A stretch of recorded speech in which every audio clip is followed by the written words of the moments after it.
Turn on your mind now, tune into the feed.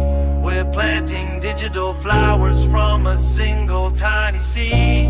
Yeah, power to the collective, in the data and the soul.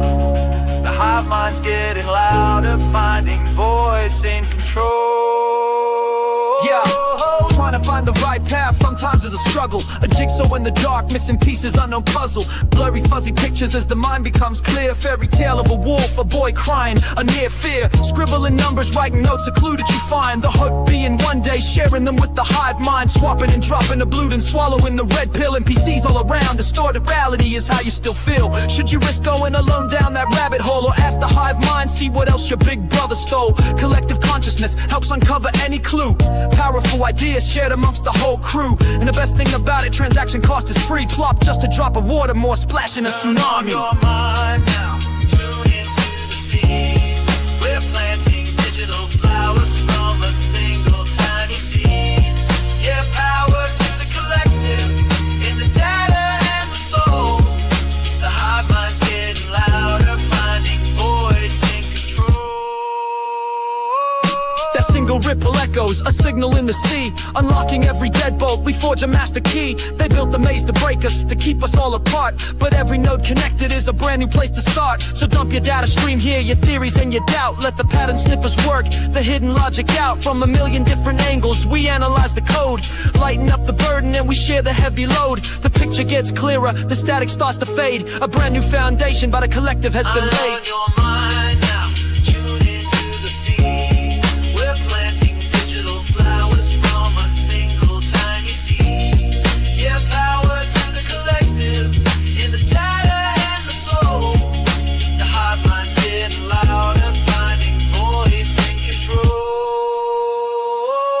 The picture gets clearer, the static starts to fade. A brand new foundation by the collective has been laid. So let them call you crazy with your tinfoil hat. It's a necessary filter for the mindless chit-chat. They broadcast their agenda, selling lie after lie, while drawing strange new patterns in a crisscross sky. But that hat ain't for hiding, it's an antenna now you see. Tuned into the frequency of the minds that wanna be free. The frantic search for answers you once did all alone is now a data packet uploaded from your phone. So polish up your helmet, there's no need to ever doubt. We're the ones who see the signal when the rest have tuned it out. On your mind now, tune into the feed. We're planting digital flowers from a single tiny seed. Yeah, power to the collective, in the data and the soul.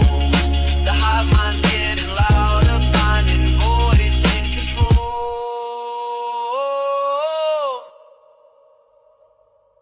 Birds flying high, you know how I feel.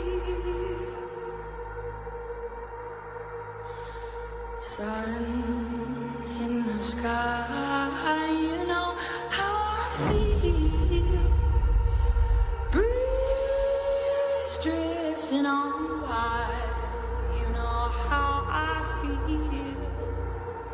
It's a new dawn, it's a new day, it's a new life for me. Yeah. Turn on your mind now, tune into the feed. We're planting digital flowers from a single tiny seed. Yeah, power to the collective, in the data and the soul. The hive mind's getting louder, finding voice in control.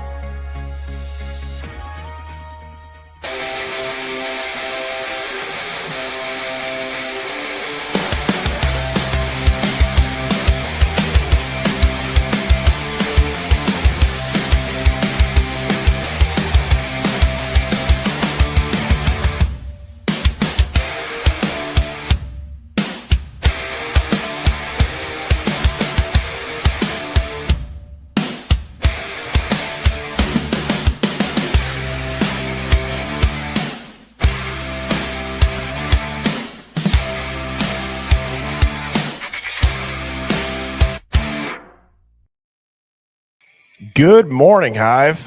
Happy Saturday, July 19th, 2025.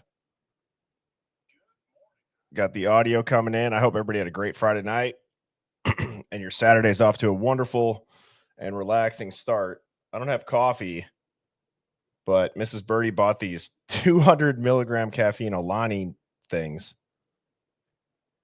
So I'm excited for this stream, to say the least. I have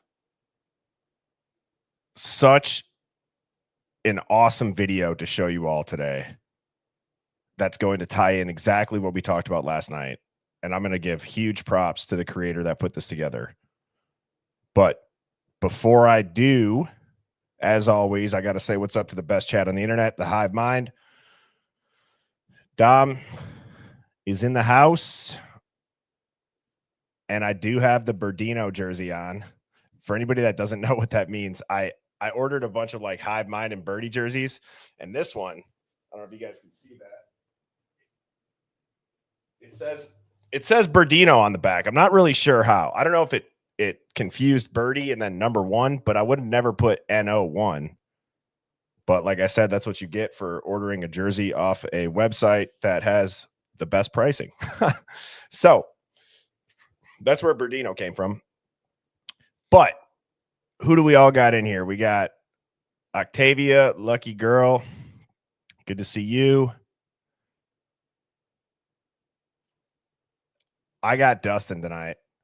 Let's see. We got BJ, Lily, morning Donna, Amanda. What's going on? She's tuning in from West Virginia. What's going on? Shorty Gmao, Gem, Australia. Oh, Shorty Gem, Australia. That's what it is. Oh, that's funny. Karen's in the UK. Crisis is in here. Done. I'm stuck with it now. That's all right. There's worse. Luna says, what's up to Dom? I will say what's up to Luna. Chappy Boss is tuning in from work this morning out in Oregon. Carrie's tuning in from Florida. Colorado in the house. Welcome to the Hive is exactly right. Oh, yeah. I love the Hive down under. I need to take a trip to Australia. I've heard it's incredible. I've never been. Good morning, Morgan from South Texas. Wheezy's walking out with Dustin's. Yeah, that's badass. Kentucky, Scotland, North Carolina, Serbia. What's up? What up? What up? What up? Tampa, Clown World, California. I'll say it again, Amanda. West Virginia. It's one of my favorite to read. Midwest. What's up, Lenny? North Idaho. Dawn's in Tennessee. Southern Sheboygan. Lenny says she missed the Hive. Another Cali folk in here. Well, welcome, Janine. We're glad you're here for the live as well. Missouri or misery. Gabby says, London, come visit. I would love to go to London. I want to travel. Yes, we do have a worldwide Hive, and it is continuing to grow and spread. So everybody that does tell their family or friends about the Hive, thank you. We are very welcoming of new open minds that are understanding of the collective effort that it takes all of us to wake up, to call it out, and to demand the truth. Not just in true crime cases, but in everything.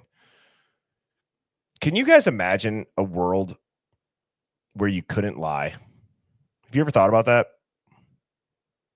Isn't there like a Nickelback song about that? I don't know how I just remember that, but what an incredible world we would live in if it was impossible to tell a lie. Or do you guys think there'd be a diminishing return? I don't know, because I can't even picture it not being possible.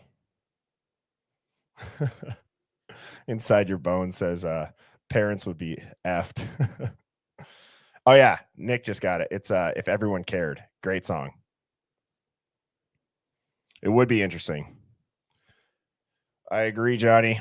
This is the best Red Pill channel on YouTube with the best Red Pill Hive Mind. If you are new here and you hear me saying Hive Mind, that is what we refer to the chat as. We have incredible people in this chat. If you're not in the Discord, please go ahead and sign up. Today, we are going to be talking about how the truth about the Idaho 4 has been hiding in plain sight this entire time. The video that I watched last night, some of you may have seen it. It's going bananas.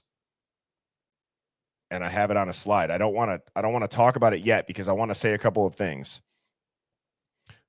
But do you know a situation where like something always has felt off about it and you can't put your finger on it? Not because you're not capable of being able to wrap your mind around not being told the truth, but because there's an aspect of it that you just don't know. Because maybe that's not your lifestyle. That's not how you think. You've never been exposed to it. It's a different part of the world. You don't know the culture. Who knows? And then once you hear it, it just snaps into place. And you're like, holy shit. And something inside of you, after critically thinking about a situation for so long, there's no wondering anymore. You're just like, that's it. I know that that's it because I've thought about every other angle that this could have happened. But now that I know this is the only way everything fits together. And then you go back, like we've done so many times in the Hive, and you start watching the interviews that came out in the beginning. Things that were weird, things that didn't make sense, and you're just like, what's up, babe? Thank you. Things that were weird, things that don't make sense. And then with that little extra bit of information, you're like, it totally makes sense now. And I think that that's what this stream is going to be today. So buckle up. Gabby, thank you so much for the super chat. I think there was one other one too. I thought I saw before the stream. So thank you to whoever is all sending those. I see Phoenix is in here. Phoenix, are you going to come up today? Or are you chilling? Let's see what she says, because I'll drop the link.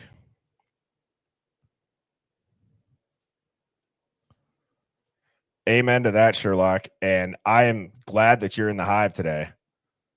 Which, Sherlock, did you apply for the Hive Mind Roundtable? Did you ever email me, dude?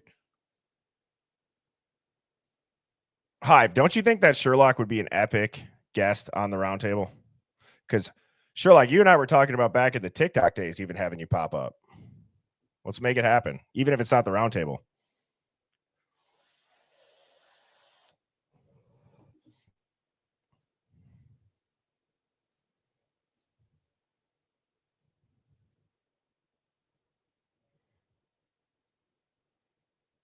Phoenix looks like she's going to pop on up here.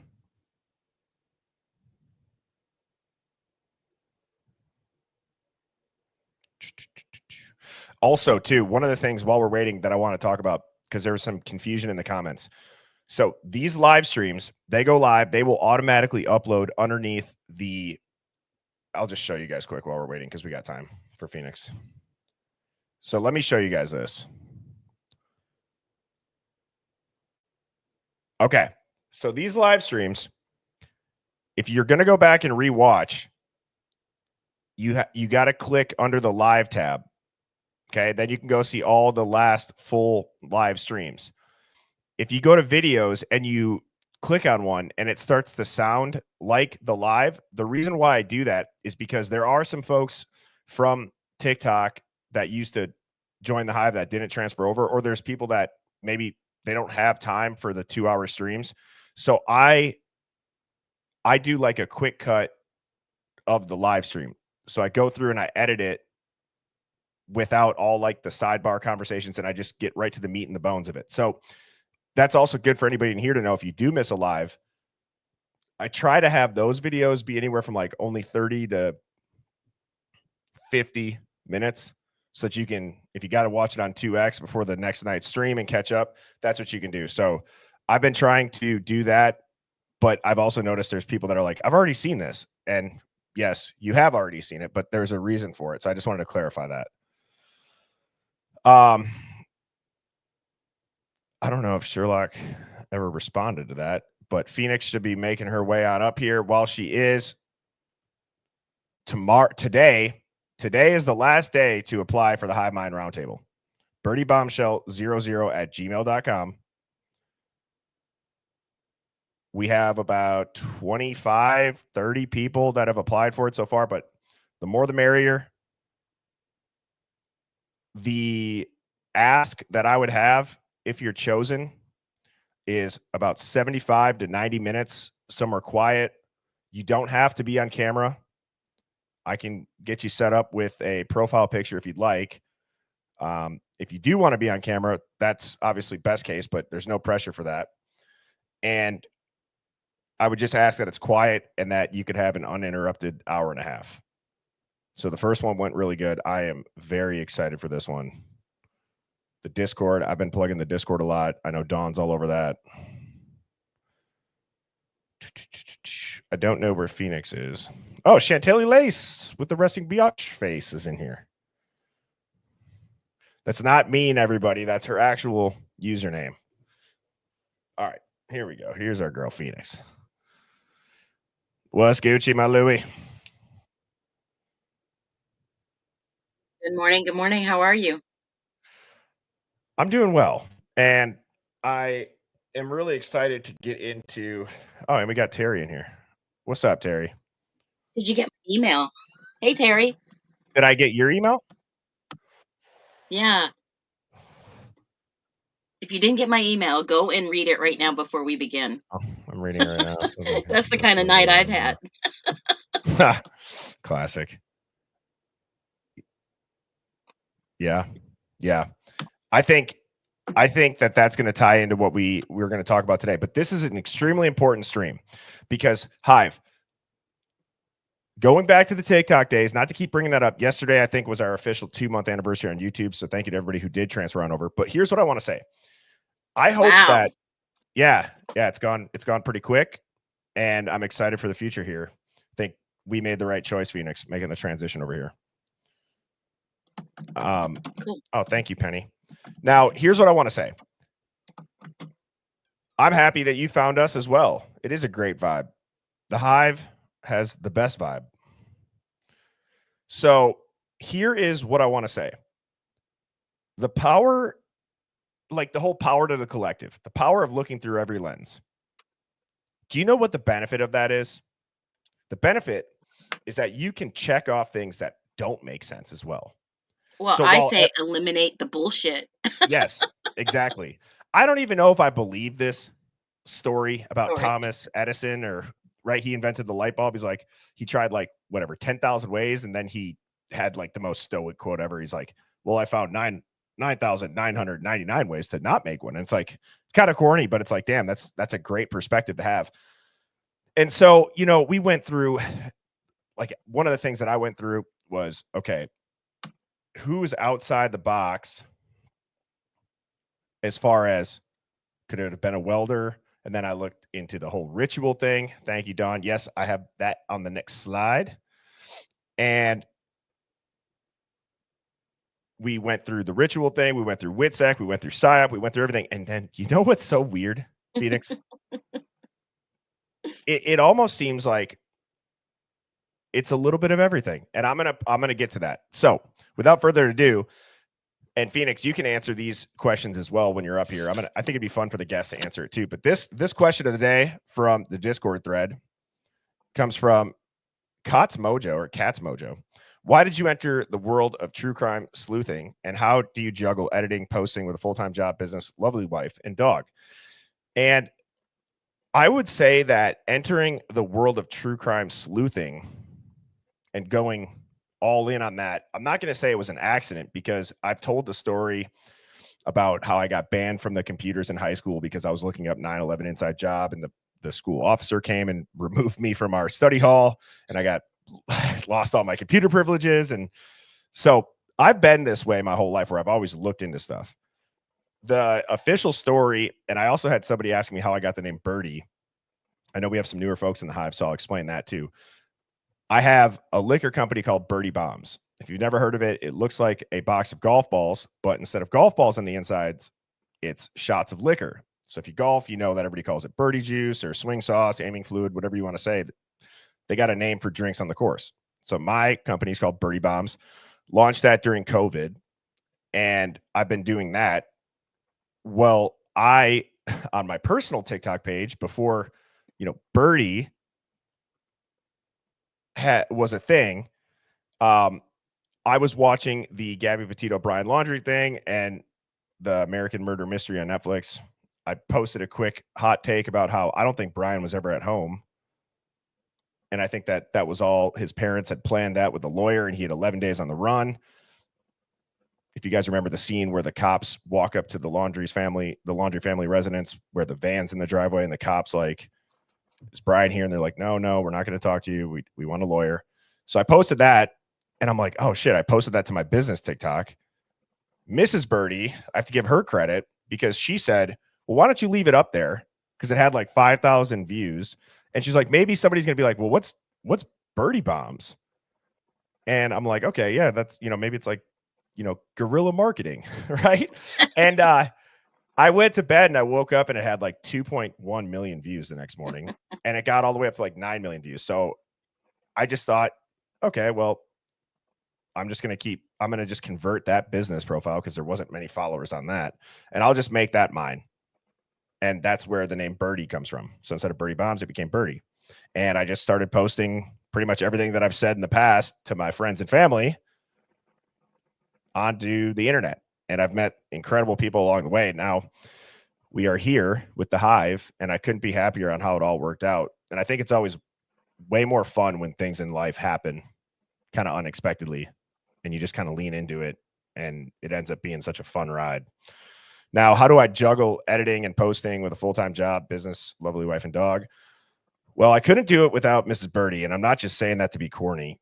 She is the MVP behind the scenes. She set up our website. Her and Dawn are in the Discord. It's Dawn mainly doing the Discord, but Mrs. Birdie's a mod on all of the channels. Mrs. Birdie responds to comments and emails when I'm not able to, if I'm traveling for work. And then same thing with my liquor company. She's always there helping me with the tastings and the events that we put on and we do. So the simple answer is, how do I juggle editing and posting with all that other stuff? Is I have an incredible wife who believes in me and supports me. So that's the secret sauce. Phoenix, how would you answer that? Oh my gosh. Mine's boring, but I got out of the military, moved back to North Carolina, and enrolled in nursing school.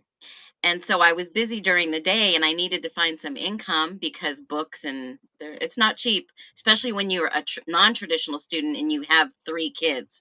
So full-time student, I went to go work at Blockbuster, if you guys remember those little stores. Blockbuster was awesome. I loved it. I got to see all the movies. We had to preview them all and give out recommendations. But anyways, this guy walked in and we started talking, older gentleman, and I just happened to ask him, "What do you do?" He said, "I'm a private investigator." I said, "No way." And so he said, "I'm looking for somebody part-time at night. Are you interested?" And I said, "Of course, if I could get out of this Blockbuster job and work something different, I would do it." So, this is back in the day. He hired me at like $10 an hour. I thought it was like the bomb, right? And so he has me surveillancing with him insurance fraud. And so that includes obviously workman's comp and insurance claims and stuff like that. He said, "How good at the computer are you?" I said, "Well, that's what I went to study. And, I've got some background in the military." He's like, "What? You never told me that." And so he's like, "How good are you on the computer finding people?" I said, "Let me show you." So was it a So hobby while you worked at Blockbuster to kind of dig into no, I stuff? got to stop working at Blockbuster Oh, and I nice. got to work from home and then I didn't have to be away from home at night. So he used my resources in the computer. And, back in the day when I was in high school, I did a little bit of programming and stuff here and there. So he told me, "Look, I'm going to teach you how to do skip trace. Find these people and we'll cut some deals." I was making more money working with him than I was at Blockbuster. It was a no brainer. Wow. So, Eventually, I had my own personal loss. I had a missing child. It was a parental abduction. And I put all my skills to work and started helping other people. Then I became an advocate. I worked with some police departments because my ex husband was a sheriff. And I took that hobby, and I never really actually applied for my PI license until I moved to Arizona, hence Phoenix. And some people really screwed that up for me to where I pulled my license. So I am not licensed in the state of Arizona. There are some states where you do not need a license and to practice and to do sleuthing or private investigating. I do work from time to time with some local detectives on some cases, and I'm just moving along. I think I have a lot of experience to share, and that's how I got into it. And I had an adult missing daughter, which she was returned. Well, So, that's cool. yeah, absolutely. How do you juggle editing, posting with a full time job? Well, I don't work full time. This is not my business. This is just something I do to help other people. But sometimes I do find cases I'm passionate about, especially this one, because they say ASD, and I'm like, what? What? I can relate it to my own son, and I'm like, this has got to be wrong. Yeah. So it's a little bit of everything, like you said. And I do Mhm. have a wonderful husband and some adult children. And I do have a service dog. His name is Denali, and he's an Australian Shepherd. Oh, that's awesome. That's awesome. Yeah. Well, and I think the questions of the day are going to be awesome. They're fun. They're a good conversation starter, and it is interesting to see what people are curious about. And Phoenix, I think too. Let me just tell the Hive real quick, and I'll move on. When Phoenix says that that private investigator was like, "Are you good on the computer?" and she goes, "Let me show you." I can't tell you the number of streams since I've met Phoenix where by the time I get done streaming, I have 2 or 3 emails about what we were just talking about, and these people are fully dug into.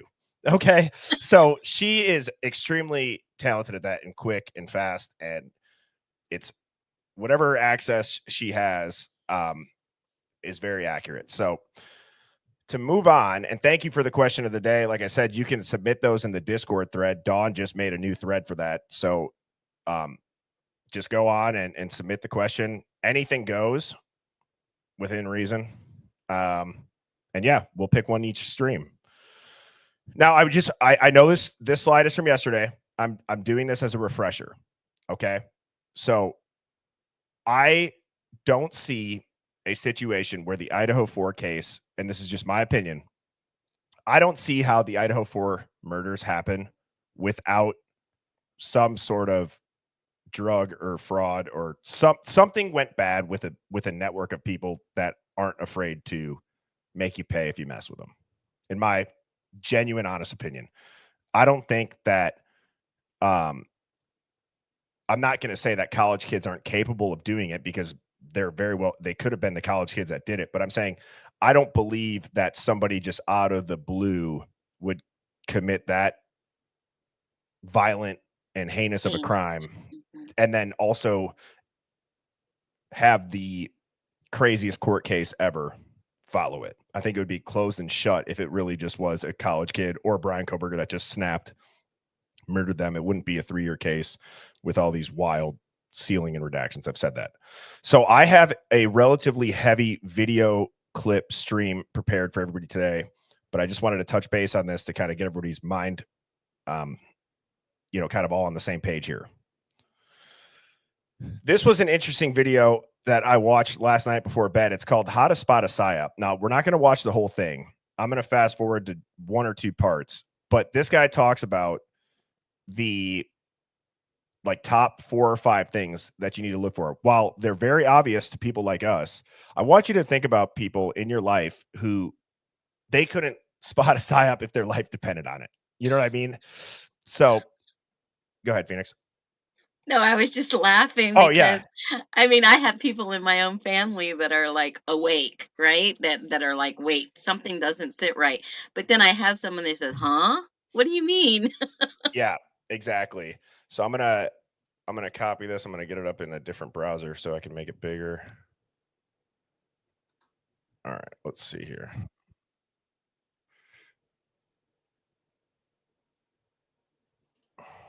Oops, I don't want that one. Here we go. I'm gonna kind of fast forward through it. Let me just make sure I find the right part. So this is by Son of Hutch. Posted this. So here's how to spot a psyop. And I've never said this publicly before, but here is the step-by-step formula that will enable you to spot a psychological operation. Separating manipulation from genuine news is like kind of playing detective. So here's a few steps that will put you on top of everybody for being able to spot a psyop. Number one is analyze the source. Is the outlet known for credible reporting? I already disagree with this part with the two that he's about to say, but his point is good. Or do they thrive in like sensationalism? So established outlets like Reuters, sometimes Wall Street Journal, they report facts first, and others are way into drama. And psyops, psychological operations, extremely, very much rely on sensational headlines. If you see sensational headlines, you need to get the hell out. This is on all media, on both sides of the aisle. There is no aisle if you hadn't got that figured out already. Love that part. So next is who owns that platform that you're looking at. So media ties with pharmaceutical companies, political entities, defense contractors.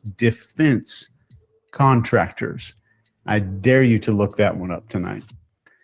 And so step two, question the timing. So you want to ask yourself, does the story that I'm looking at right now appear during a major crisis or scandal or upcoming election maybe? Psyops will very often distract from bigger issues like UFO footage released during major policy debates or global unrest. Huge red flag. Next is to follow the narrative. And I promise you don't have to go do 5 hours of research to do it. You just ask yourself, are multiple outlets, this one question right here, are multiple outlets parroting the exact same language? If you see that shit going down, you need to be very terrified that something's going into your brain that doesn't belong there. So psyops use coordinated messaging to reinforce a narrative. So look for phrases that feel copy and pasted, like unprecedented threat or undeniable evidence. Those little phrases, you're going to hear them. You will start to hear these everywhere you look. And the moment you hear copy paste phrases, that is a psyop. So step 4, look for emotional triggers. So all psyops thrive on pushing your buttons. Think about the FATE model, if you know what that is: focus, authority, tribe, and emotion. So this is fear, anger, amazement. So if a story feels like it's designed, and I say the word designed with bold, underline, italics, if a story feels like it's designed to make you react emotionally, get out as fast, but don't even finish the story. Ask ChatGPT about what you're trying to figure out. So stories about UFOs that emphasize unknown threats without any evidence, you should be pretty careful about that. And then just check the evidence. You ask yourself the question, are they providing evidence like document data, eyewitness accounts, or relying on anonymous sources and some vague claims? So if you ever hear the words, and I want you to burn these words into your head. I've never told anyone in my life how to expose a psyop.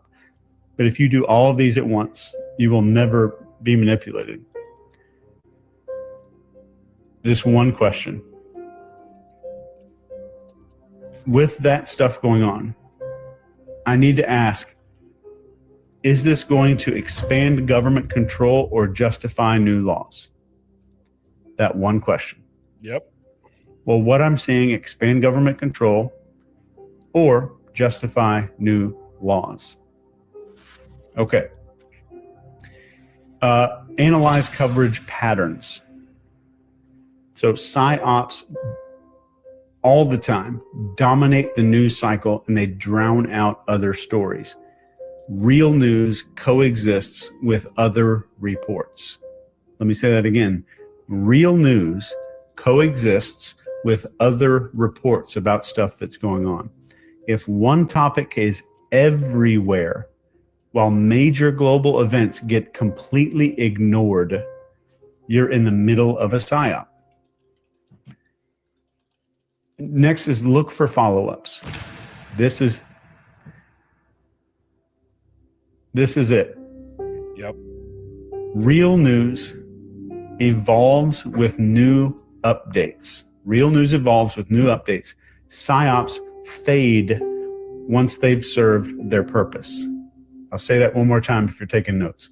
PSYOPs will fade away when they have served their purpose. Now, Hive, how many boxes can we check with that? How many boxes do we have? Yeah, exactly. Quite a few. And so that I just wanted to play that to kind of start what we're about to talk about. Now, this interview, somebody actually just screen recorded a little bit, and that's right, Doms. Go Brewers. Go Crew. That's awesome. Boop, boop. Yep. Now, this interview is just freaking mind-blowing, and I'm playing these couple clips before the meat and the bones video that I'm going to get to.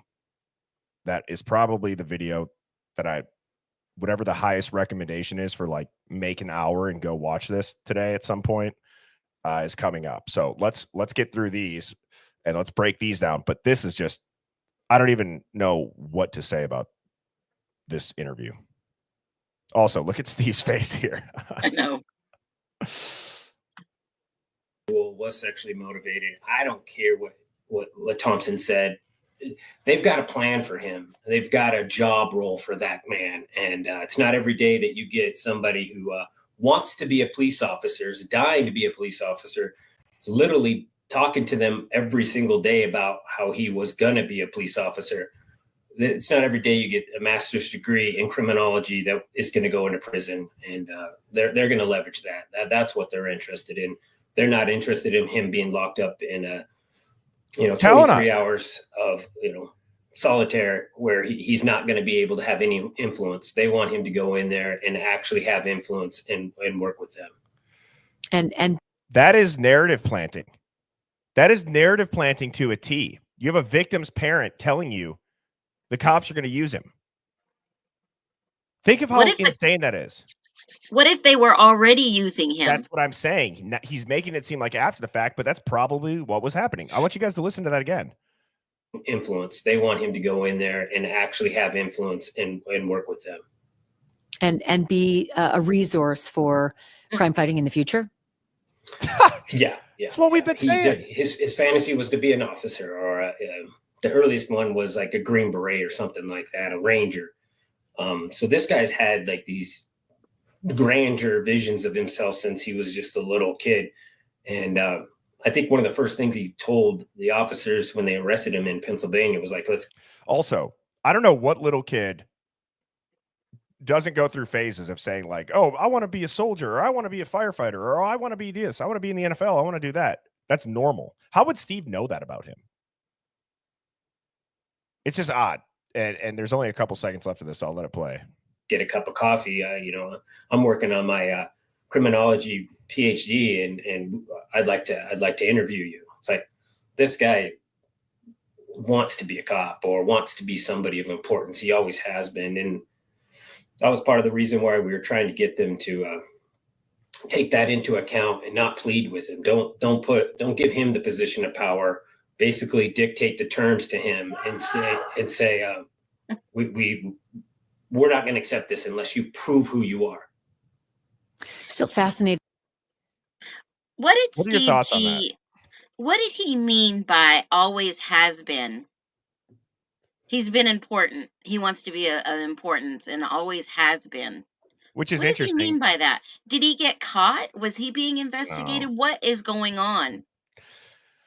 Phoenix, the more and more that I start thinking about this, I don't think there's as much of this mystery around Brian Kohberger as everybody thinks. I think it's No, very I'm talking straightforward. about Steve G. Who is Steve G? He's been able to speak all around this gag order. Oh, Why right. is he the only one? FED is, I think, how you spell it. DEA. Yeah. Some three-letter thing. Because, guys, you go back to the part where he's like, right here. Prison, and they're going to leverage that. That's what they're interested in. They're not interested in him being locked up in a 23 hours of, solitaire where he's not going to be able to have any influence. They want him to go in there and actually have influence and work with them. So now I'll put my, hang on, here we go. Please retrieve your nearest tinfoil hat. Place hat firmly on your head. Prepare yourself. All right. There's been people in the Hive that have talked about how Brian being in jail will really be the one that's like investigating all of this shit going on from behind bars. Now, again, that's why I put my tinfoil hat on, because I think that's a shitload of work to go through to get him behind bars. But if he's going to be infiltrating that, he's got to have credibility. Now, people are going to be like, well, he would get killed because I don't know if it's because of the serial killer thing or whatever hype it is, but I think that a lot of people probably behind bars, they probably have a better perception and ability to filter through the noise of the media. Maybe because they're not exposed to it. Maybe because people on the inside know what's going down. Maybe people on the inside have already said, no, this was a hit. They're framing him. Who knows?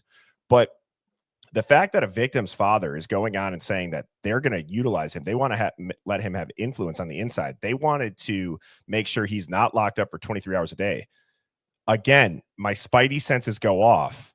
God forbid anybody is ever in that position of losing a daughter. I just don't find the reason for going on Ashley Banfield every other freaking week or couple weeks and just muddying the waters. And if anything, coming off in a way that seems very like not an average citizen type of language that he's using. Like and this is not like, oh, I got a private investigator that's telling me to say this. Oh, I got a lawyer that's telling me to say this. No, I just don't think that Steve talks like a civilian. I think he talks like a Fed. He has from the beginning. You pointed that, Yeah. you called that out.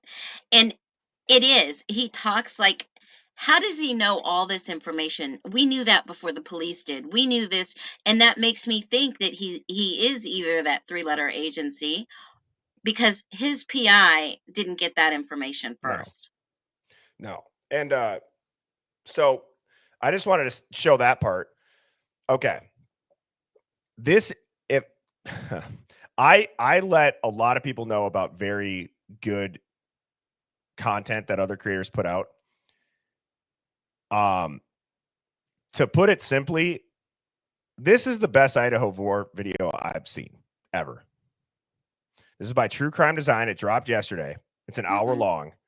When I tell you that this is a must watch, this is a must watch. This video should be viral already. Yes. This is the most incredible piecing together. I don't know how long this video took them to make, but True Crime Design, you hit it out of the park. Great work on this. Absolutely incredible video. This is a must watch. There's information that I was not aware of, or I should frame it this way. There's information that I knew about in general, but how it applies to this case. Whew. Chat, type a 1 if you've watched this. I'll just I'm say just one. curious. Yeah. I mean, because you guys get the point. It's amazing. And it's just, it's insane. So yeah, there's a lot of people in here that have watched it. I will say that I have been scouring iCourt to see if there has been any secret arrest. There's some funky stuff going on in there. Yeah. What the fuck? Get real McCoy out of here.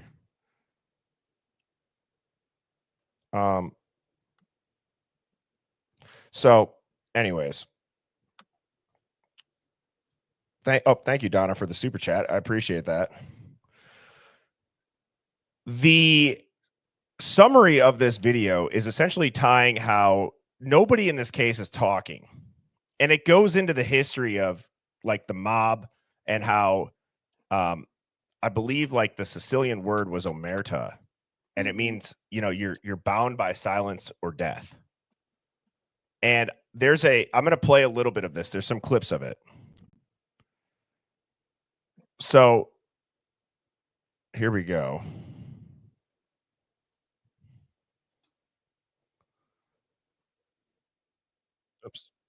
let me play this. Hive, type of one if you're cool with watching a couple minutes of this. I'm not going to play the whole thing. It's an hour, but there's just some key parts because I need to give context for the next slide in the video because when I saw this, Yeah, we need to make this viral so people understand more. yes, go comment on it, go share it, get this thing into the algorithm, and it's crazy. So, all right.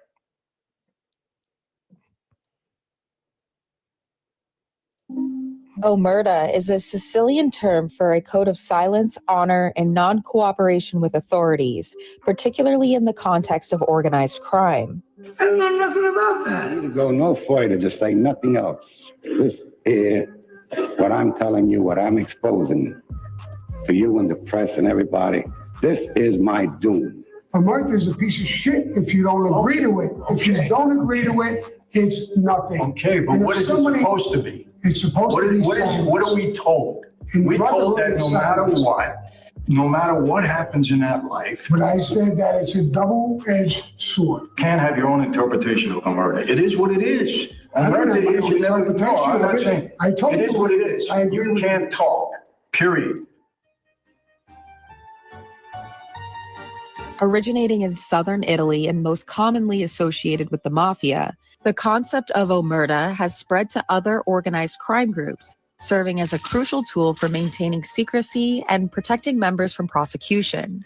Members swear to omerta, usually involving a secret blood ritual, to become made into a crime family, and it means that they must never inform authorities or rivals about the group's secrets.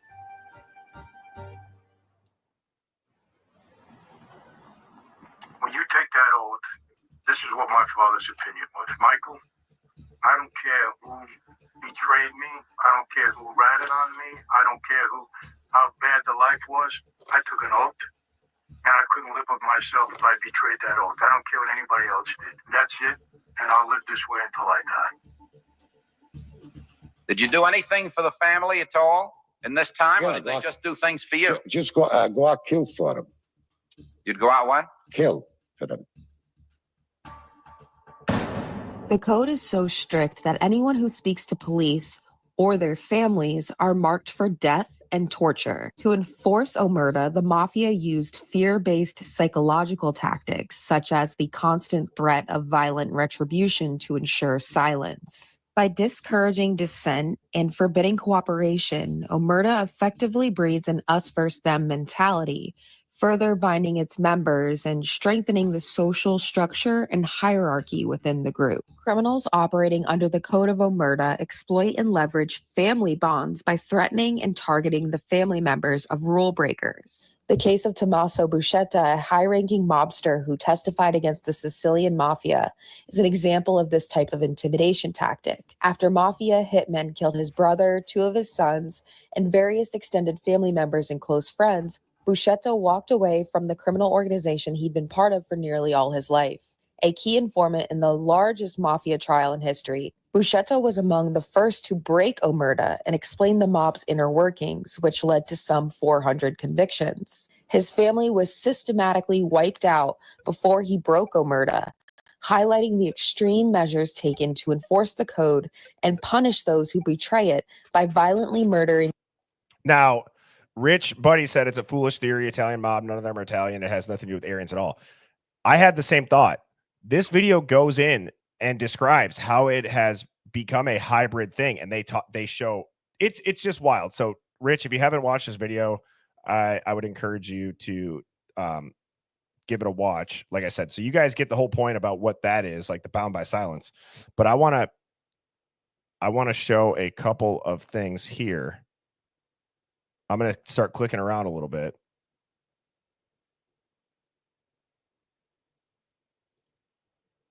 For this atrocity, hence the refusal to acknowledge, let alone investigate or address the underlying causes like drug and human trafficking. Is human trafficking occurring in Kootenai County? No. Are there people? Yes, and I know it has nothing to do with the mob. They're talking about the general practice of you're bound by silence or you die. If you're in Hey, it. Bertie, can you play that back and watch his lips with the sound? Sure. But I'm going to let this run after this just because it's long. Of organized criminality, which ultimately is the genesis for this atrocity. Hence the refusal to acknowledge, let alone investigate or address the underlying causes like drug and human trafficking. Is human trafficking occurring in Kootenai County? No. I think it's just delayed, Phoenix. Are there people that live in different parts of this country or this world that are soliciting our teenagers to get naked pictures, sextortion events? That's happening daily, and it's probably happened since we've started this show. That is absolutely. And does that situation put that teenager at risk for being a victim of a crime and human trafficking in the future? You're damn straight it Absolutely. does. Yeah. So we need to bring that to a community conversation also. Is human trafficking occurring in Kootenai County? No.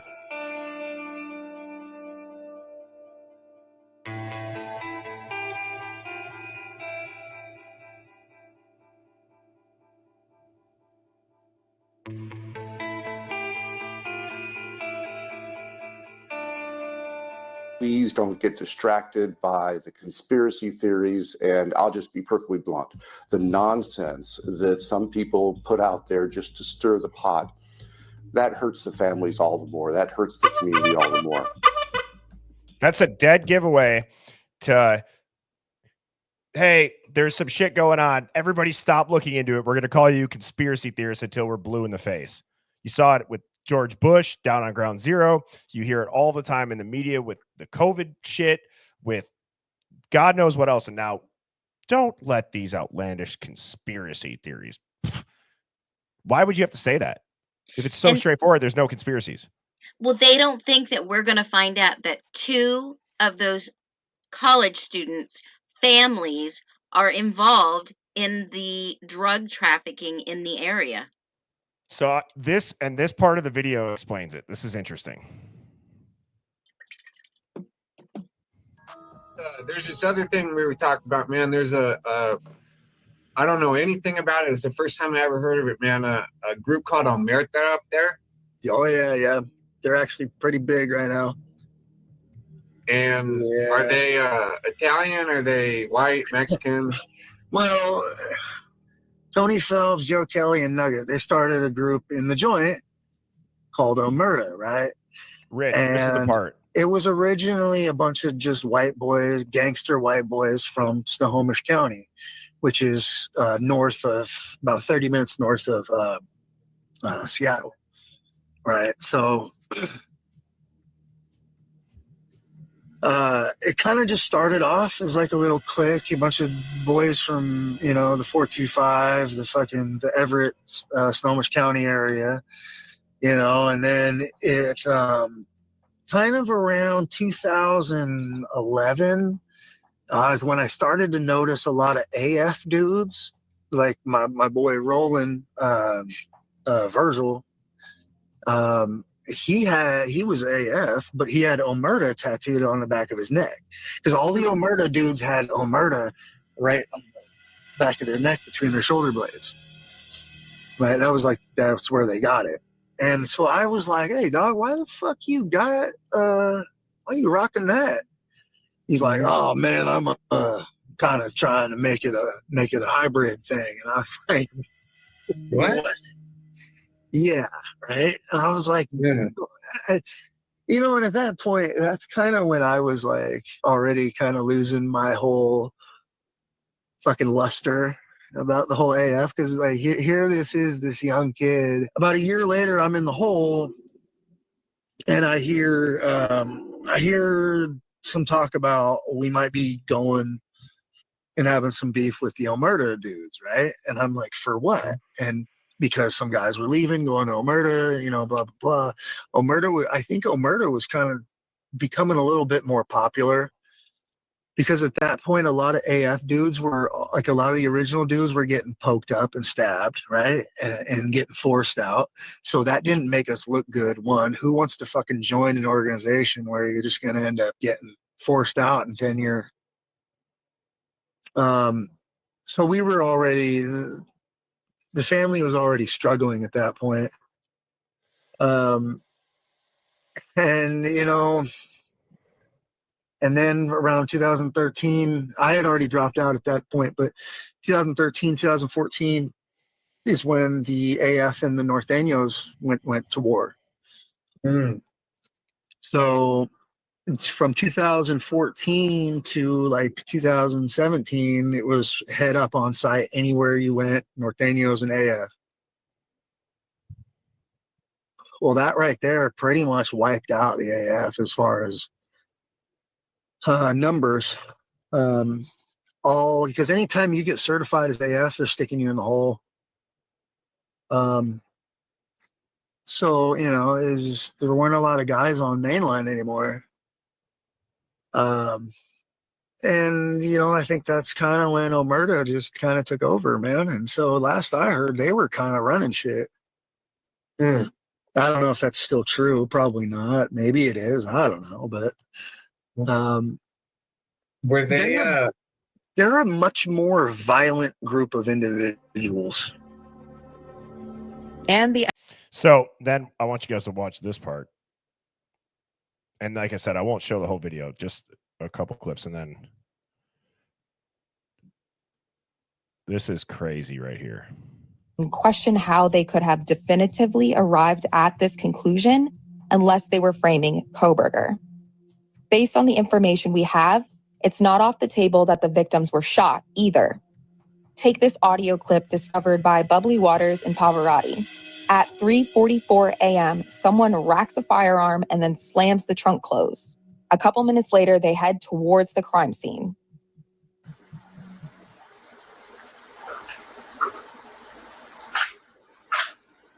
That's a gun rack.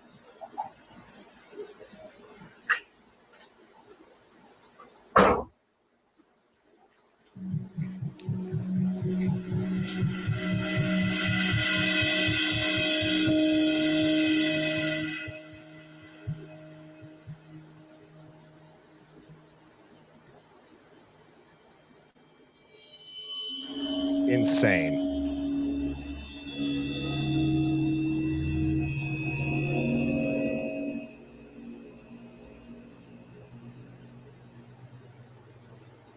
Also, remember what Christy Gonzalez said about the panicked call she received from her niece that morning, finding out her daughter was killed? She's like, I think Keely's dead. And I said, well, what do you mean? And she All said, of our stomachs just dropped. She said there was somebody just called me and they live down there. And she said there was a party last night and somebody went in and shot the party up and Kaylee was shot. I was like, what? And I just threw my phone. The obvious retort to this would be, but TCD, we've never learned anything about finding bullets. And that's correct. But you know what there was evidence of? Injuries that were unique to Kaylee, described by the coroner to Steve Gonzalez as, quote, big open gouges, end quote, and significantly more brutal than Madison's. Their means of death don't match. Maddie's They don't. and Kaylee's cause of death, it does not match based on the autopsy report. They don't match. We've heard all the rumors of organ removal to pay down drug debts. And considering the language used to describe such injuries, I'd say bullet removal doesn't necessarily sound too far-fetched. We also heard from the Gonsalves family that Kaylee was beaten in the face and head to the point where her nose was broken and her face left unrecognizable, raising the possibility that a handgun could have been used as a blunt weapon in the attack. All this to say that I highly doubt the intruders entered the house with just a knife. There were likely firearms involved. Whether they were used with a suppressor or not is up for consideration. I also want to bring up a contradiction pertaining to Xana's injuries. Shortly after Brian's arrest, one of the elusive, quote, sources close to the investigation, end quote, leaked information to the public that Xana, quote, repeatedly grabbed the attacker's knife, so much so that she sustained deep cuts to her fingers and that her fingers were nearly severed off, end quote.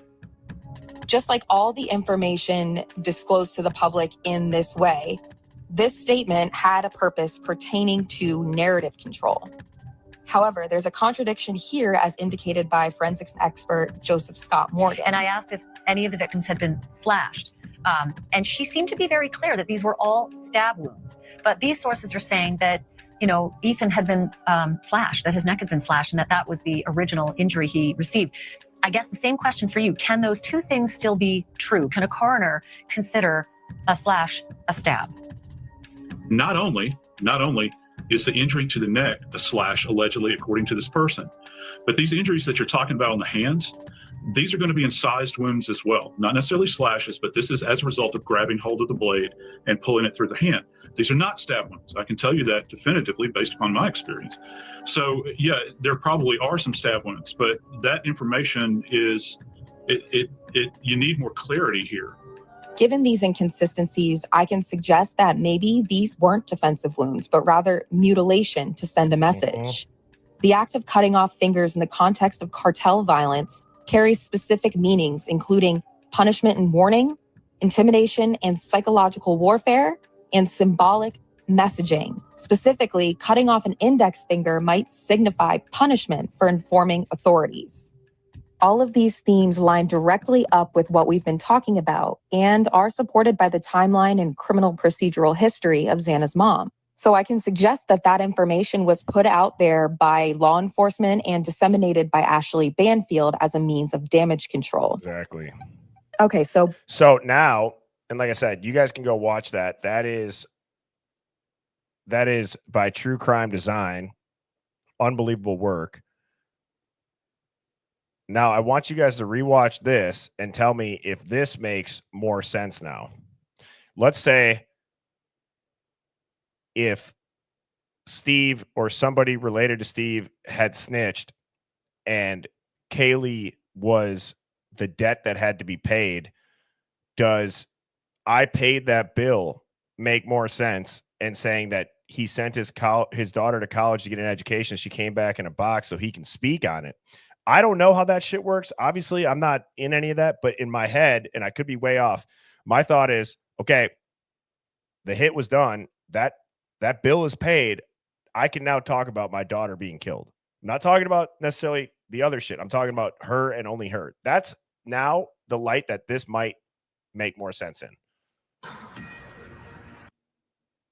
Leaders and say, hey, we might say something. Of law enforcement, you support the investigation. But recently, I've been watching and talking with you, and you're getting frustrated. What does that frustration come from, sir? They put certain people between you and the officers that are making things happen, and those people are like lawyers, and they don't want to say anything, and they don't have the guts to come up and be alpha and be like leaders and say, hey, we might say something that's wrong. We're going to take that hit.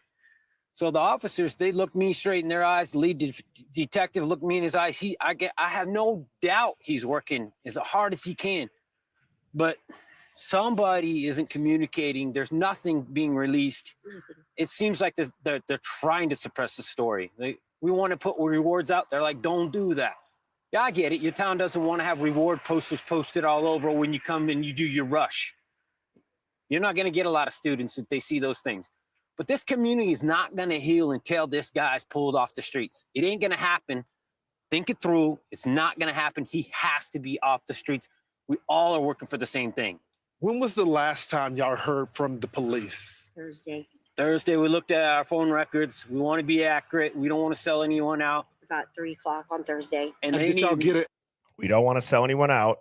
Update from the police about the investigation? There was nothing. We have no updates for you. There was no update. They needed me to sign a waiver form so that they could investigate something. Some mail. That was mail related. So we're working with them. We're not selling them out. We love our law support. The FBI, everybody that's here.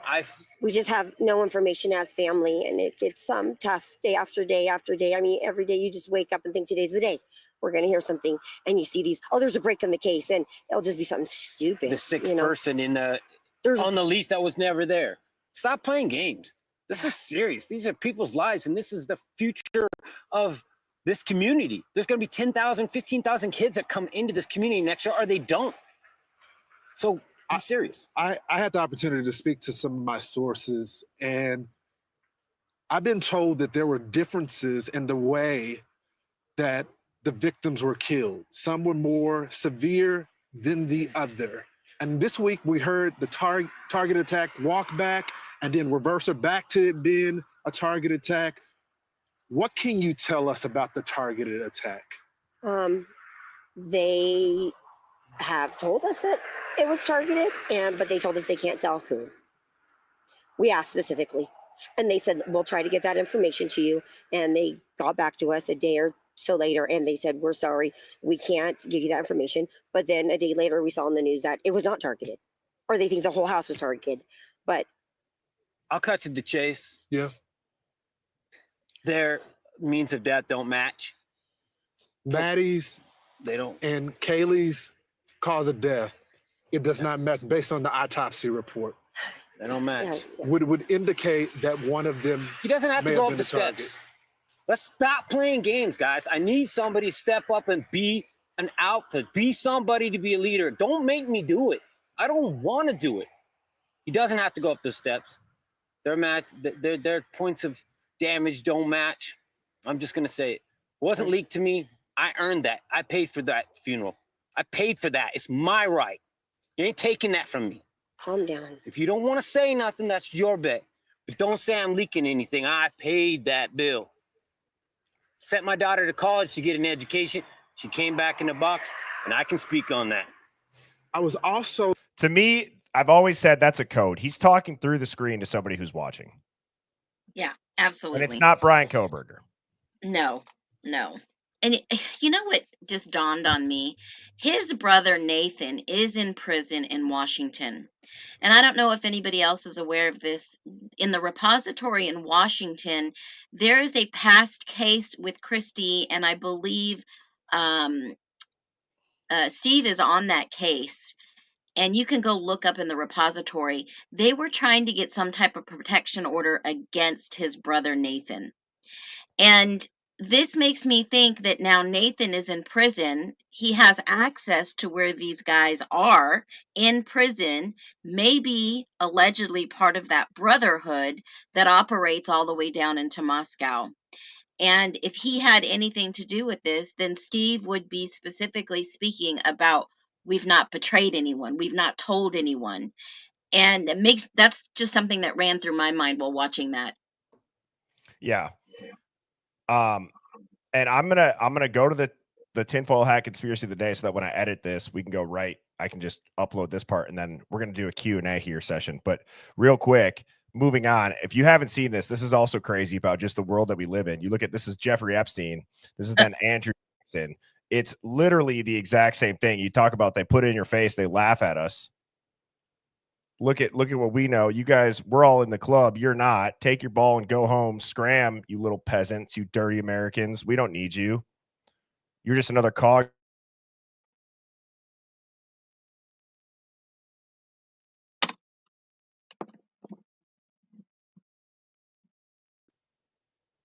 They tell us what they're going to do.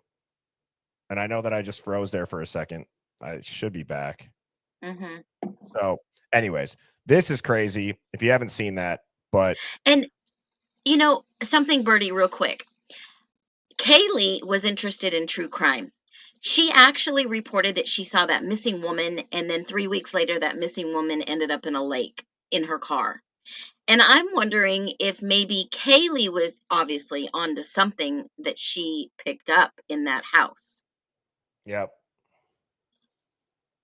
But it's right in our face, and we're all just, there's way too many people involved in this to pick it out. Yeah. And like, so my whole point is, look, there's nothing that, and Phoenix and I've said this, or at least like I personally, like I'm not digging into people's records. I'm not pulling stuff. I don't have access to that. But what I can do is I can recognize patterns. Okay. Now, the thing that's bothersome to me personally is that while, yes, this might be a cover up to protect people, that's fine. Okay. There's a fine line between, hey, we are protecting the public for your own good and we can't tell you about it. I understand that there's going to be situations that are inevitable. You have to do that. There's violent people out there. There's powerful, violent people out there. There's people that have infiltrated law enforcement, the courts, politicians, companies. We all know that.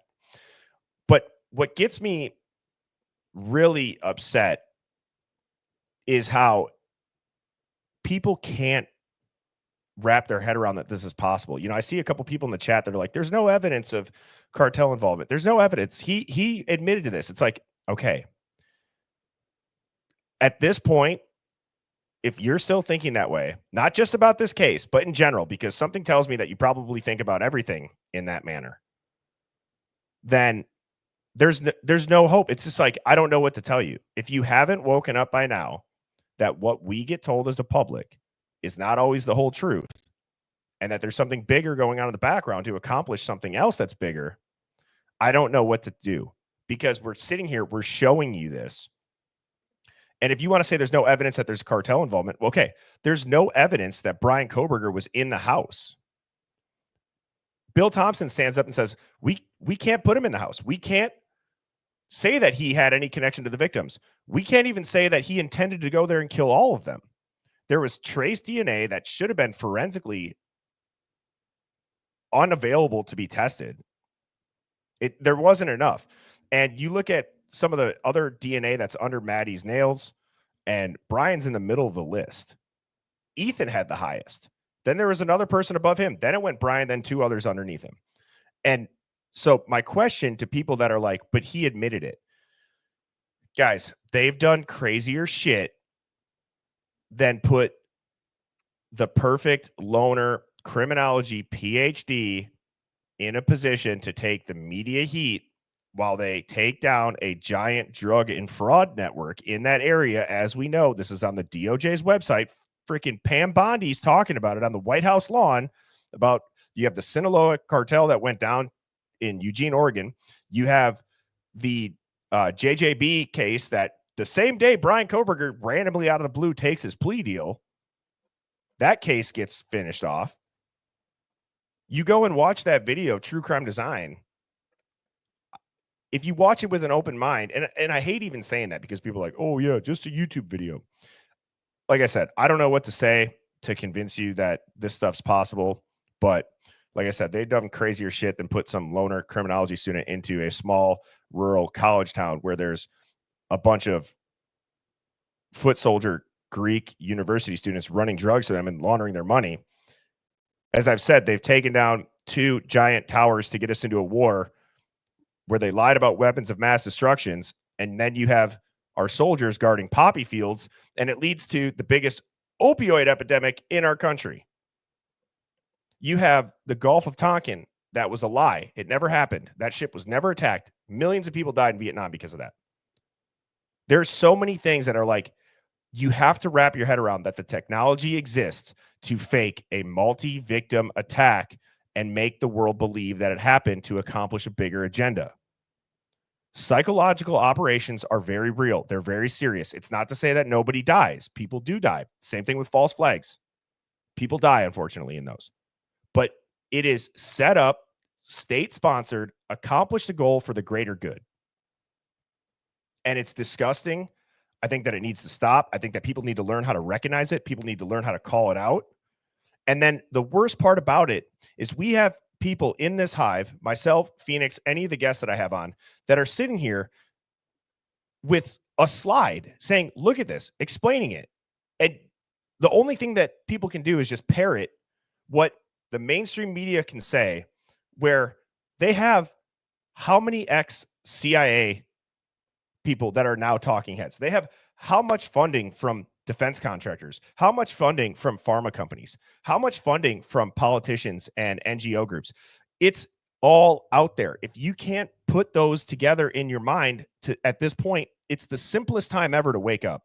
I give credit to people that are a little bit older that They didn't have the internet. They couldn't communicate in real time. And they had something inside them that said, this doesn't make sense. This isn't right. Or they experienced something where they watched the truth happen. Then they turn on their TV at 5 or 6 o'clock at night after eating dinner, and they watch a completely different story come out. Though that's how you used to have to wake up. You either had to witness it and then witness the fake story, or you just had to have, some fortitude inside you that's like, dude, this is not right. This is not true. This can't be happening. And now, even with being able to communicate in real time, showing visuals, the HIVE is one of many channels that people are talking in real time and figuring this out.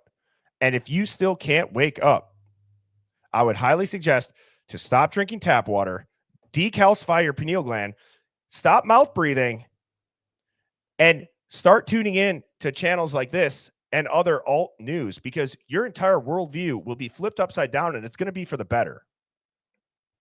Well, freaking said, mic drop. Everything I share is public record, but anyone can go do searches and see the truth out there that the media, the mainstream media, is not sharing. It's on DEA, it's on DOJ, it's on local radio stations, news reports, because the local news will probably tell you the truth before the mainstream does. And it's a matter of discernment. Birdie is I'm a mouth breather. I just had to take a deep breath through my nose. But I'm just telling you, Birdie is spot on. If we continue to watch these psyops and believe them, more and more laws will be passed. You will lose freedoms overnight like we have in the past. And people don't see it coming. It's like this old adage that somebody told me a long time ago. Would you rather be at the accident, at the scene of an accident, knowing what happened, or are you the person that comes up and asks, oh my God, what happened? Which one would you rather be? I'd rather see it, as morbid as that is. Well, because you would know the truth. Yep. And it's interesting because the hardest, I've said this in the past where it's like, we almost need to go back to, I'll tell a story that made me think of this idea. So Mrs. Birdie's family was in town, right? So my sister-in-law is in town, and this was right, when I started going on TikTok live and talking about quote unquote, conspiracy theories and all that shit, which are all unreleased documents, or that are all released documents now that used to be classified that have now been made public. And I love her sister, by the way, so I'm not making fun of her, but it kind of was interesting when she's like, so what's your craziest conspiracy? She's like, let's talk about the Denver airport. And I'm just like, oh my God. Okay. I guess we have to crawl before we walk, before we can jog, before we can sprint. And I'm like, there needs to be like a freaking TED Talk on Conspiracy 101. Denver Airport, 9/11, JFK. These are very exposed conspiracies that are great for waking people up because they've had enough time to be truly dug into. We're in the heat of it right now with the Idaho 4 HIVE. We're navigating a fluid situation with different interviews, different stuff that comes out. That's why I gave such a big shout out to True Crime Design, because they were able to piece together, as I've stated, the court documents do not tell you the entire story. The court documents tell you about the case. They don't tell you what led to this case. Shit, they don't even give you a motive in this case. They don't have a murder weapon in this case. Everything's sealed. That is not normal in a homicide case, especially then when people give the police departments the excuse of they're not equipped to handle this. Okay, how are you not equipped to handle this? If you're going to say all of that Brian's cooked and that it's very obvious the case is too strong, why is this trial going on so long? Why are there national security references? Why is everything sealed? Why don't they have a motive? Why don't they have a murder weapon? Why doesn't he have to confess on where the murder weapon is, what he did with it? He got let off with a plea deal to get the death penalty off the table. And all he had to say was like 8 words. That's not normal. And then going back to the police department not being equipped for this.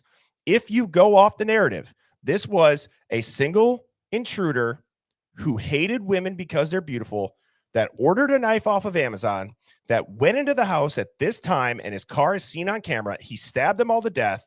There's DNA there. That is a standard homicide, chat. And you're going to tell me that two police departments with the biggest campuses in that area in a very wide radius. So you're going to tell me two college campuses, how many students, police departments can't investigate a homicide or a multi-victim homicide? That's not okay if that is the truth, but that's not the truth. Because any police department would be able to open and seal that case. And that takes me to my next point. If they had all this evidence on Brian Kohberger, as high profile of a case as it is, they would have had that, meaning the state, they would have had all that shit on display, loud and proud. And they didn't. We haven't seen it. The chain of custody on the DNA is sus. The parents' interviews, they're like doing this pretty much, whatever that help signal is. As this is not happening. This is not the truth. People need to know. The only way that this makes sense is that Brian Kohberger had to be the public-facing trial while an ongoing investigation or an ongoing trial had to be going on quietly in the background, not talked about in the press, because they needed to get everybody wrangled up in one swift motion. And we saw that happen. And that's all public. You can go look it up. I will never believe that Brian Kohberger went into that house and killed 4 people because they were beautiful and he couldn't go on a date with them. I will never believe that serial killers, yes, while they don't need a motive, was what we watched play out in this case. I will never believe that the trace DNA found on the sheath was actually from Brian. And if it was, I'm sure it's explainable. And now you might say, Birdie, you're in denial. No, I haven't told this story in a while, but I'm going to tell it again if there's people that are new to the Hive. Ali Benevento, trial defense attorney, came on and told a story about a drunk homeless man who was passed out in front of a liquor store. The EMT was called. The EMT placed the pulse ox reader on his finger. 2 hours later, about 50 miles away, a rich IT businessman was found murdered in his home. That same EMT went to the scene. When she arrived, she was checking vitals. She put that same pulse ox on his finger. Do you know the DNA that was found under that IT businessman's fingernail? The drunk, passed out homeless guy that she used that pulse ox on 2 hours before. You know who was convicted of murder? The drunk, passed out homeless guy. You know who had to fight for his life because of trace DNA and how sensitive that is? Him. Now, he ended up getting out.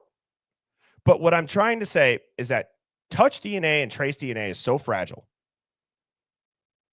You can even go into the science of it. It's like, but trust the science. It's the science.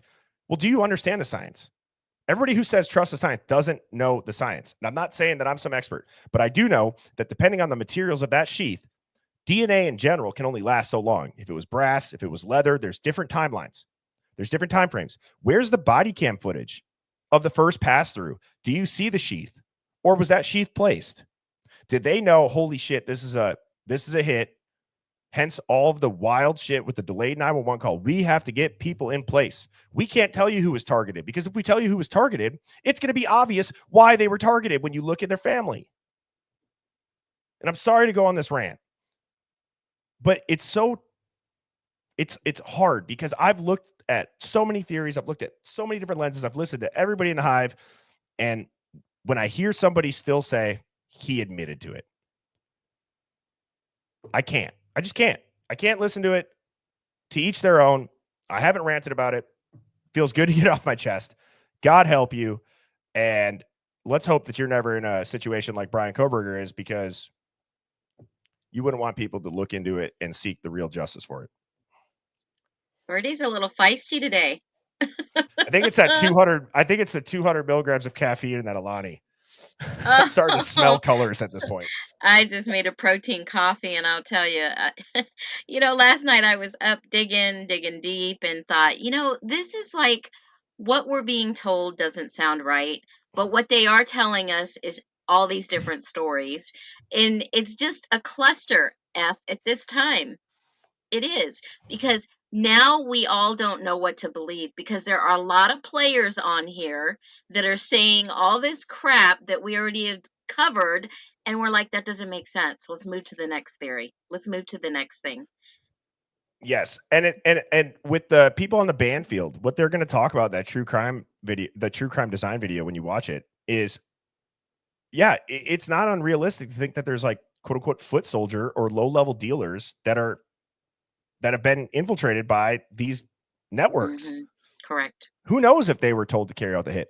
That possibility has always been something we've talked about, because that timeline and the people around and people knowing about what had happened on campus prior to everything. I mean, this case is not as complex as we think it is, Hive. Correct. It's not. The mystery is designed. It was designed to be mysterious. It was designed to have you go down whatever angles to it. The other part about the true crime design video that I really, really am glad that they put in there was why Ethan was involved in it and how that was a firstborn sacrifice. Now, she even admits, I'm probably going to lose people here, but then you listen and then you look at, wow, Buddy the dog, Buddy the dog that was taken. Yes. Maddie or Kaylee, Kaylee posted a picture with the dog 3 days before Buddy went missing. Buddy was found 3 miles away, and it was 3 weeks before the murders. Correct. Dude, and then you look at the sacrifice. Just go watch the video. Go watch the video, because I don't want to keep telling everybody about it. Well, there's a little bit of everything in this case. You've talked about the ritual. I've talked about the hit, right? The cartel. The injuries sounded to me in the beginning just like the cartel. And when you start looking at the ritual, the sacrifice, the families that don't speak, the families that do speak, the families that don't speak probably have something deeper to deal with it. They have things they don't want people to discover about their families, their lives, X, Y, and Z. And now you're seeing these people come out. They've had miraculous turnarounds. Like, I was looking, Bertie, you know me, I'll go dig. And I was looking at how many people they have put into drug rehabs in that county. It's phenomenal that they try to convert these people to either CIs and put them in drug rehab. It's crazy. It is crazy. And Phoenix, I don't get on stream and do this for fun. Do I enjoy this? Yes. I do this because I can't stand how many people don't know what to look for. And it's not necessarily anybody in the Hive. And if you are in the Hive and you're here to learn, kudos to you. Shout out to you. That's what makes the Hive so awesome. Is like, we don't really kick anybody unless there's a threat made, or if you're trolling. We don't care if you disagree. We're just here to put the facts out. And it's to me, is it, kind of funny when it's like, oh, Bertie, you're the conspiracy guy in your friend group. It's like, yeah, but is it a conspiracy when I can just be like, well, have you looked into it? Do you know that there's documents that have been released? Do you know what the DNA testing showed? Do you know what the numbers are? Do you know the method that they used? Did you know that there's no chain of custody? Did you know there's no murder weapon? Did you know that there's no motive? Did you know that Brian Kohberger is, connected to Ramsland, who took down the BTK? And then you look at the narrative and how clean it was built around. And they're like, huh? What? No. And I'm not making fun of my friends that say that, but it's like, not that I expect everybody to look into it or have an interest in it. However, that is the danger of sensationalized headlines, everybody. It takes a special person to speak up, right? I think we've all had some injustice in our life to where we have to speak up about this. I know that I've had my rights trampled on and had to stand up for myself and win.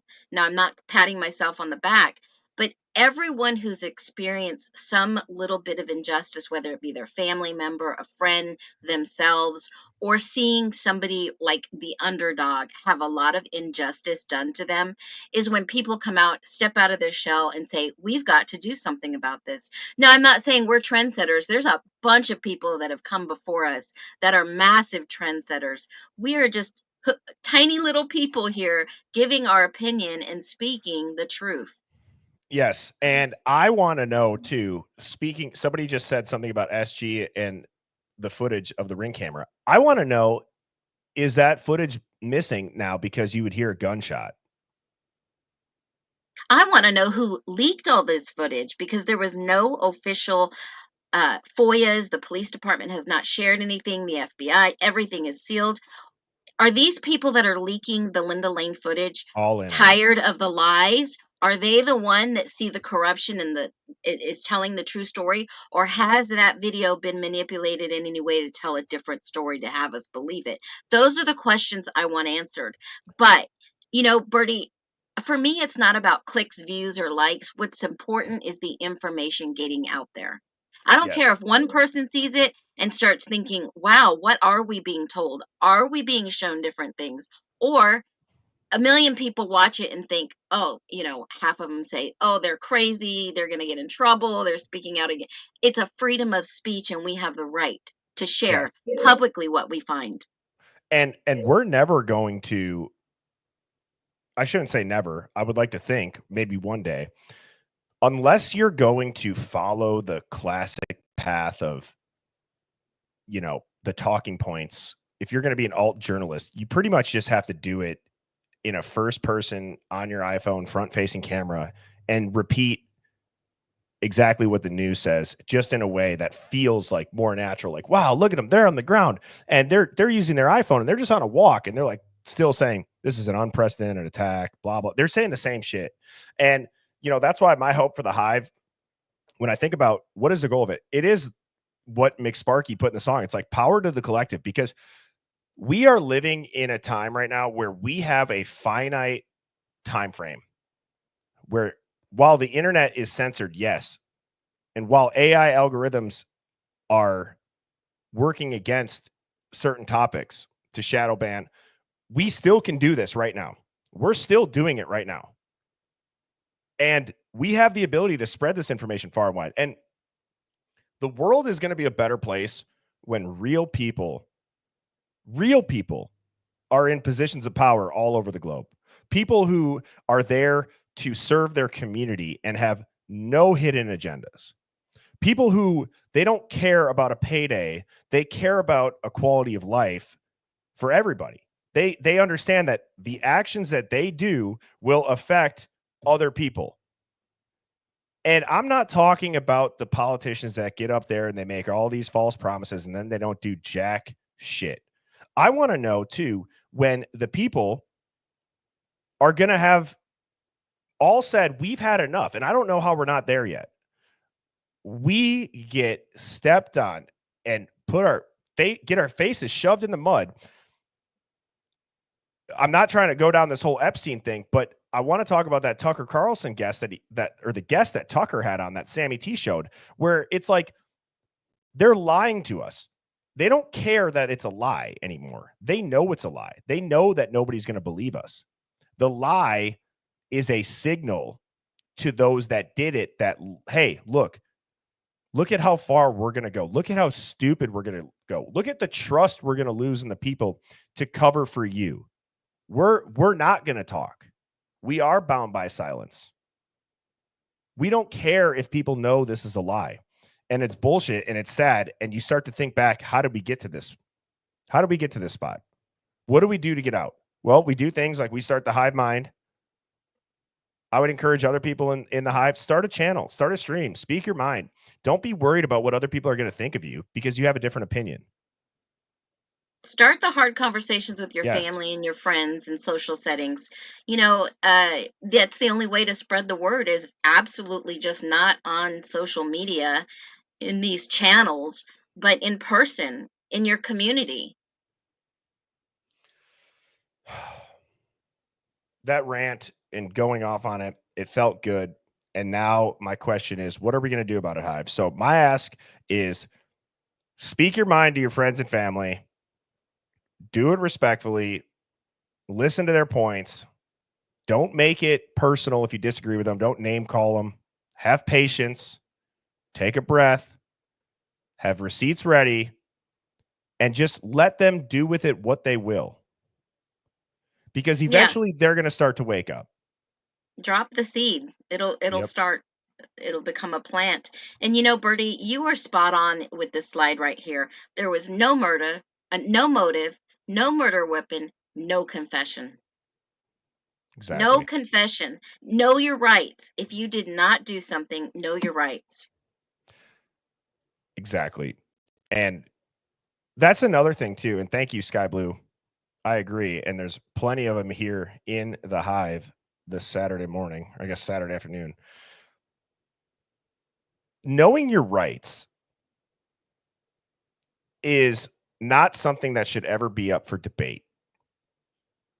No matter what country you're from. Obviously, we don't just have people from America in this Hive right now. Know your rights. You need to learn about the way that you're governed as a citizen in your country. Do not live under a rock. I'm not saying that in a way of trying to get up here and be the teacher and the tell-all, be-all.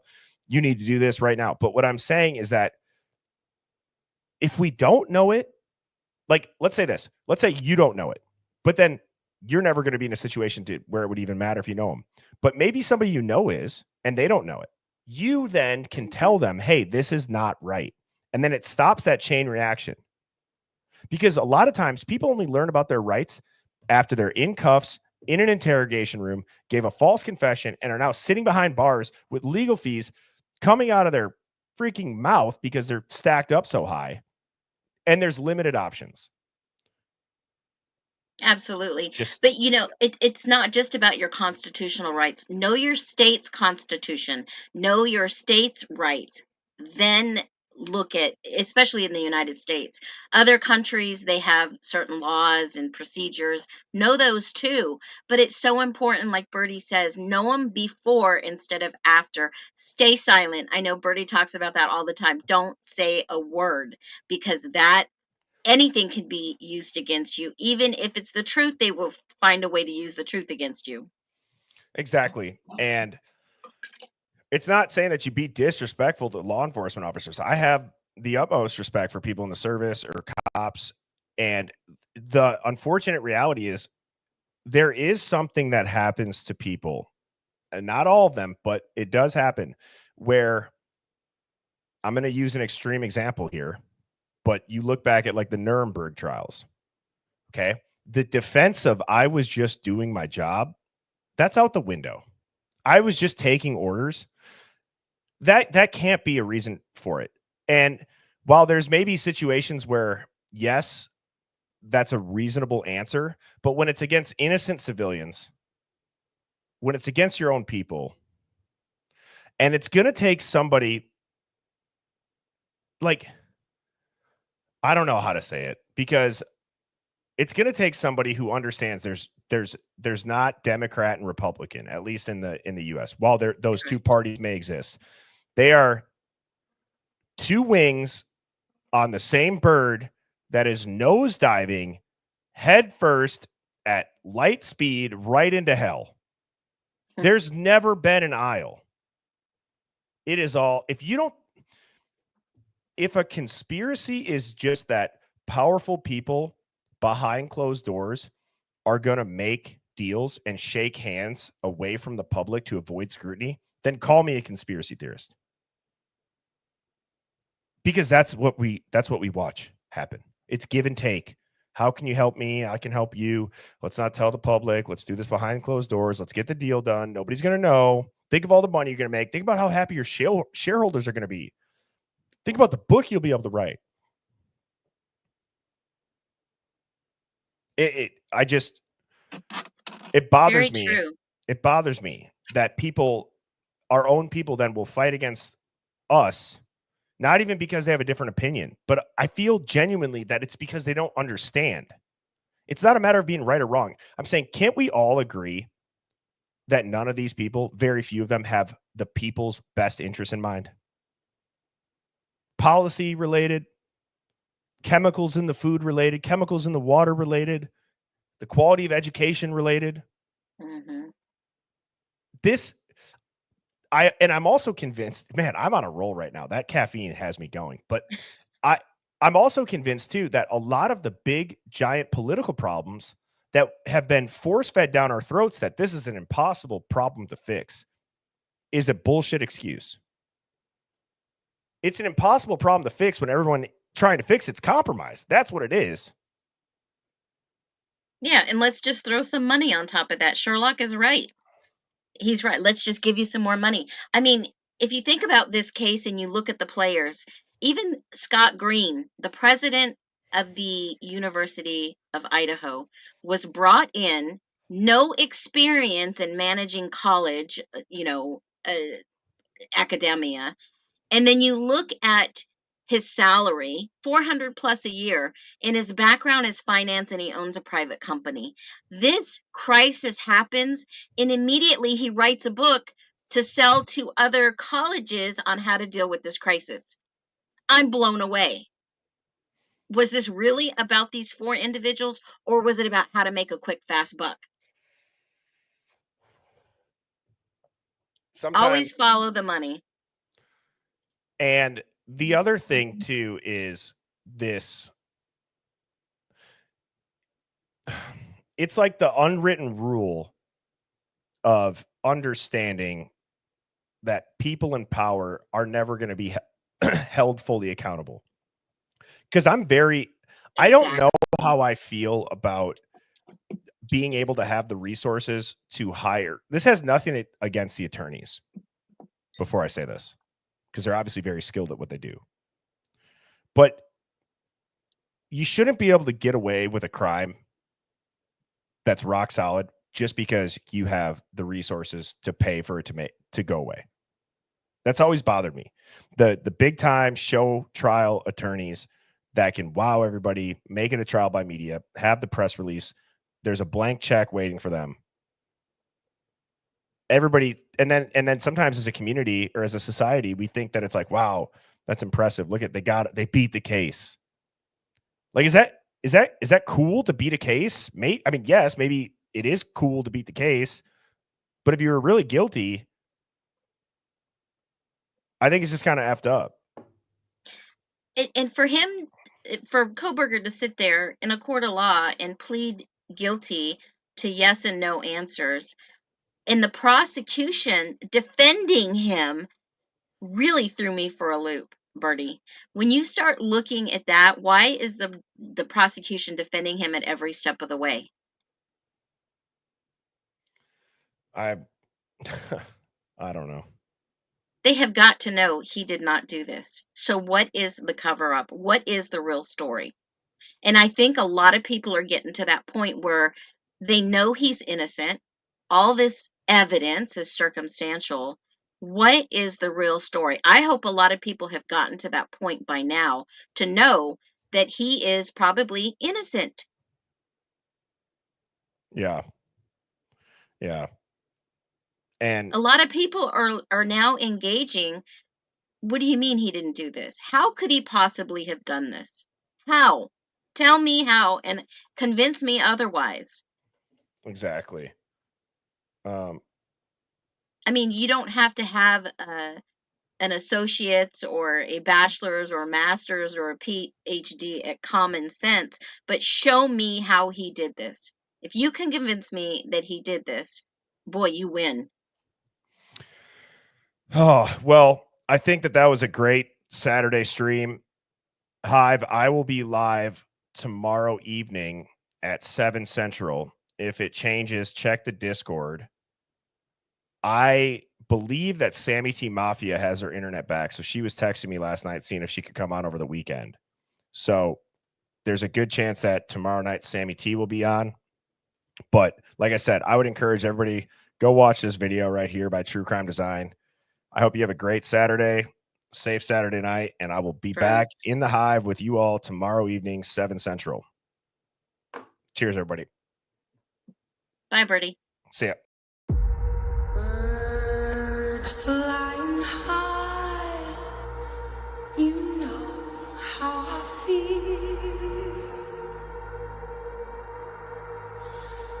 Sun in the sky, you know how I feel. Breeze drifting on by, you know how I feel. It's a new dawn, it's a new day, it's a new life.